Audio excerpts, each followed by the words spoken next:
Hello students, আমি Nitish sir জ্ঞানজ্যোতি coaching সেন্টারের পক্ষ থেকে তোমাদের প্রত্যেককে জানাই আরও একবার স্বাগত। তো স্টুডেন্টস, আজকে আমি তোমাদের সঙ্গে যে বিষয়টি নিয়ে আলোচনা করব সেটা হচ্ছে second semester SSC history last minute suggestion 2024 নিয়ে। ক্লাসটি শুরু করার পূর্বে তোমাদেরকে বলবো, যারা এখনও পর্যন্ত আমাদের অফিসিয়াল ইউটিউব চ্যানেলটিকে সাবস্ক্রাইব করোনি তারা অবশ্যই চ্যানেলটিকে সাবস্ক্রাইব করে আমাদের সঙ্গে থাকো, পাশে থাকো। এছাড়া তোমরা যারা ভাবছো যে অনলাইনে আমাদের সঙ্গে যোগাযোগ করবে বা অনলাইনে আমাদের সঙ্গে পড়বে, তারা অবশ্যই যোগাযোগ করতে পারো। আমাদের অফিসিয়াল নাম্বার 7076398606 নম্বরে অথবা 6295916282 নম্বরে। আগামী সেমিস্টার থেকে তোমাদের কোর্স ফি দাঁড়াচ্ছে আমাদের কাছে 1199 টাকা। এবারে এই 1199 টাকার বিনিময়ে তোমরা পুরো প্যাকেজটা পাচ্ছ আমাদের কাছ থেকে। তো স্টুডেন্টস দেখো, একটা কথা বলবো, রীতিমতো আমি যেটা জানতে পেরেছি যে আমার নোটস আমার কাছ থেকে নিয়ে কিছু স্টুডেন্ট অবৈধভাবে সেই নোটসগুলোকে বিক্রি করছে। তো আমি পরীক্ষার সময় তাদের মধ্যে কোনো মানসিক চাপ যেন সৃষ্টি না হয়, যার জন্য আমি এই মুহূর্তে কিছু বলছি না, কিন্তু পরীক্ষাটা শেষ হলে আমি এক এক করে, আমার তো জানা আছে স্টুডেন্টরা আছে, বুঝতেও পারছে কে বিক্রি করছে না বিক্রি করছে, সেই স্টুডেন্টরাই কিন্তু আমায় বলেছে কে বিক্রি করছে, একদম প্রমাণ সহ কিন্তু আমার কাছে আছে এবং তাদের সাথে আমি কন্ট্যাক্ট করবো, জানাবো। দেখো তোমাদের অসুবিধাটা কোথায়, তাদের থেকে নাও নোট, কোনো অসুবিধা নেই, কিন্তু তারা তোমাদের কিন্তু পুরোপুরি 100% নোট কিন্তু দিতে পারছে না। আর সবথেকে বড় কথা, যাদের থেকে তোমরা কিনছো, বিভিন্ন ক্যাফের দোকানদার, বিভিন্ন স্টুডেন্টদের থেকে, তাদেরকে কেন পয়সা দেবে? তোমরা আমাদের কাছে যদি কোর্স ফিটা দাও, তাহলে আমরা তোমাদের সারা বছর পড়াই এবং সারা বছর তোমাদেরকে ক্লাসগুলোকে প্রোভাইড করি, যার জন্য তোমাদের কোনো অসুবিধা কিন্তু হওয়ার কথা না আমাদের কাছে সরাসরি অ্যাডমিশনটা নিলে।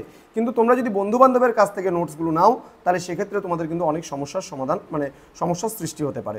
সুতরাং একটু কোর্স ফিটা বেশি লাগলে পারেও, বেশি তো না, কারণ আমরা পুরো সেমিস্টারের অর্থাৎ পুরো 5 মান্থস টু 6 মান্থসের কোর্স ফি কিন্তু পুরো একবারে আমরা নেই, সেটা হচ্ছে 1199 রুপিস। তো দেরি না করে আমাদের সেন্টারে যুক্ত হয়ে যাও খুব তাড়াতাড়ি।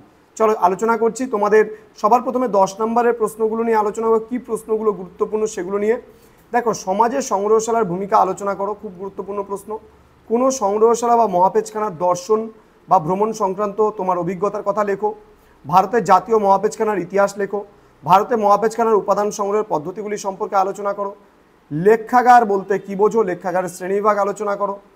নেক্সট, মহাপেজখানার সংজ্ঞা লেখো। ঐতিহাসিক অধ্যয়ন ও গবেষণায় এর ভূমিকা কী? সংগ্রহশালার বিভাগগুলি সম্পর্কে আলোচনা করো। ভারতের সংগ্রহশালার প্রতিষ্ঠার ইতিহাস বর্ণনা করো। সামাজিক শিক্ষাদানে অভিলেখাগার ও সংরক্ষণাগারের ভূমিকা আলোচনা করো। লেখাগারের প্রকারভেদ আলোচনা করো। সংগ্রহশালা কি সাংস্কৃতিক ঐতিহ্য সংরক্ষণ করে থাকে আলোচনা করো। ভারতবর্ষের সংগ্রহশালার উদ্ভব আর বিকাশ আলোচনা করো। এবার 100% কমন এগুলোর মধ্যে বলে দিচ্ছি, এই প্রশ্নটা ভালো করে পড়বে, এই প্রশ্নটা ভালো করে পড়বে, খুব ভালো করে যদি বলতে চাও। হ্যাঁ,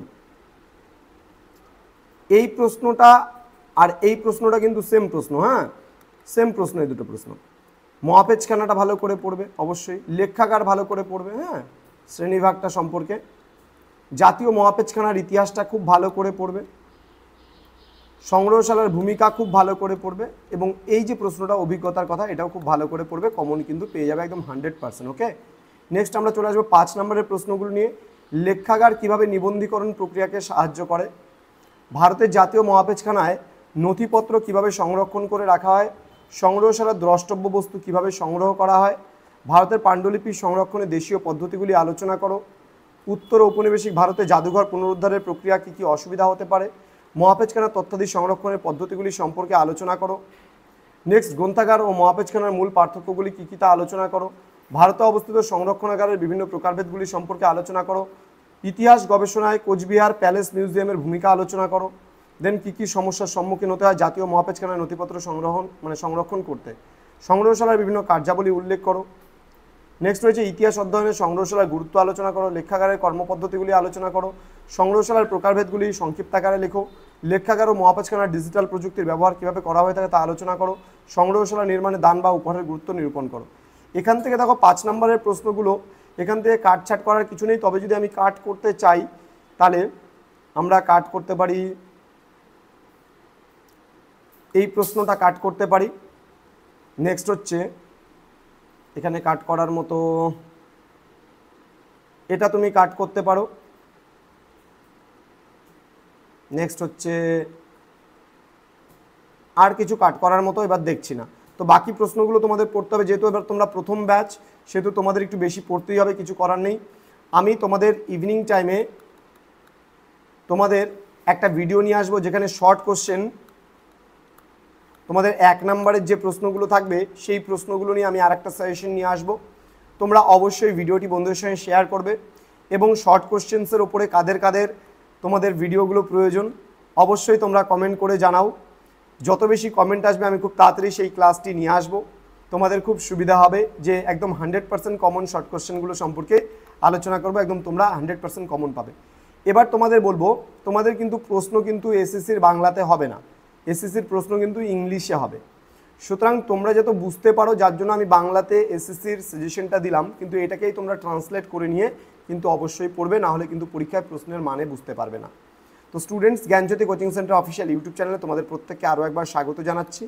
যারা এখনও পর্যন্ত আমাদের অফিসিয়াল ইউটিউব চ্যানেলটিকে সাবস্ক্রাইব করনি তারা অবশ্যই চ্যানেলটিকে সাবস্ক্রাইব করে আমাদের সঙ্গে থাকো, পাশে থাকো। তোমাদের উজ্জ্বল ভবিষ্যৎ গড়ে তুলবো আমরা, এটাই আমাদের প্রতিশ্রুতি।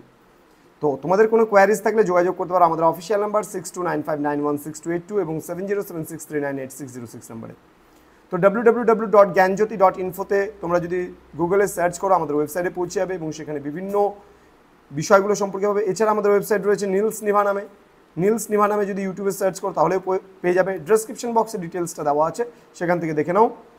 এছাড়া আমাদের মেইন ইউটিউব চ্যানেল রয়েছে নীলস নিভা, সেখানেও কিন্তু তোমরা অনেক কিছু পেতে চলেছো। দেখা হচ্ছে খুব তাড়াতাড়ি পরবর্তী ক্লাস নিয়ে। তোমরা প্রত্যেকেই ভালো থেকো, সুস্থ থেকো। Thank you so much, thanks for watching after all, thank you.